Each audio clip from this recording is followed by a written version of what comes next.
त्याच्यामुळेच गेल्या 1.25 वर्षाची आपली सगळी वाटचाल दादांच्या नेतृत्वाखाली अतिशय उत्तम पद्धतीने झालेली आपल्याला पाहायला मिळेल.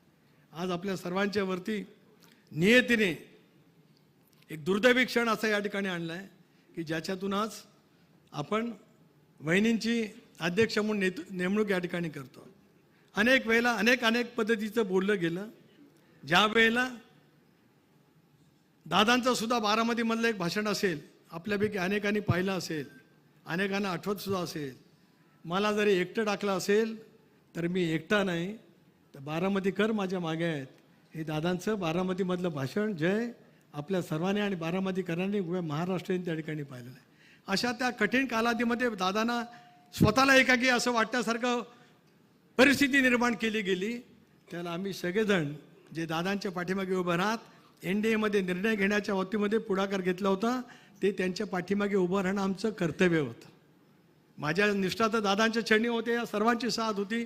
म्हणून मला विचाराल तर राजधर्म आणि धर्मशास्त्र याचं पालन करण्याचं काम आम्ही प्रामाणिकपणाने केलं. आणि धर्मशास्त्र आणि राजधर्म काय सांगतोय की एखादी व्यक्ती गेल्याच्या नंतर 40 वर्षाची सावलीसारखी साथ देणाऱ्या वहिनींच्या पाठीमागे उभं राहणं हा आम्हाला राजधर्म आणि धर्मशास्त्र समजत होतं.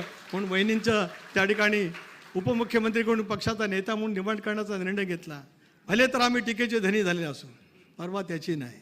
अजूनही कोणाला पैसे देऊन ट्रोल काढण्यासाठी जी टीम करायची असेल ती करावी, पण आमची नियत साफ आहे. आमची निष्ठा दादांच्या चरणी होती आणि उद्या सर्व आयुष्य वहिनींच्या सोबत राहत महाराष्ट्र घडवण्याचं काम आपल्याला पुढच्या कालावधीमध्ये करायचं आहे.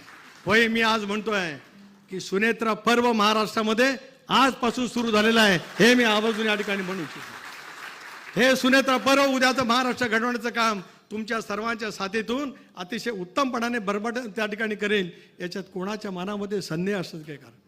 म्हणून आम्ही सर्वांनी मागणी केली, या सभागृहातल्या प्रत्येकाने ऐकावं, कोणी मोबाईलमध्ये बघू नये. हे मी काय बोलतो ते ऐकावं. वहिनींच्या नेतृत्वाखाली भुजबळ साहेब, सुनील तटकरे, मुशीफ आणि प्रफुल्लभाई आम्ही मुख्यमंत्र्यांना भेटलो आणि आम्ही CBIच्या चौकशीची मागणी केली. पहिल्या दिवसापासून आम्ही सतत म्हणत आलो. मुख्यमंत्र्यांनी घोषित केलं, केंद्रीय मंत्र्यांनी घोषित केलं की याची चौकशी सर्वदूर पद्धतीचं होईल. राष्ट्रवादी काँग्रेस पक्षाने सुद्धा ठामपणाची भूमिका मांडलेली आहे की जे काय मांडलं जातं त्याच्या सही चौकशी व्हावी. जगातल्या तपास यंत्रणा सुद्धा नेमल्या जाव्यात आणि याच्यातील सत्य हे केवळ कोणा एका दोघांसाठी नाही, महाराष्ट्रातल्या 13 कोटी जनतेबरोबरच देशातल्या 130 कोटी जनतेला सुद्धा माहिती पाहिजे आहे की अजितदादांसारखा 21व्या शतकातला सर्वाधिक कर्तृत्ववान जो नेता, जो महाराष्ट्राच्या बाहेर ज्यांनी स्वतंत्र आपली स्वतःची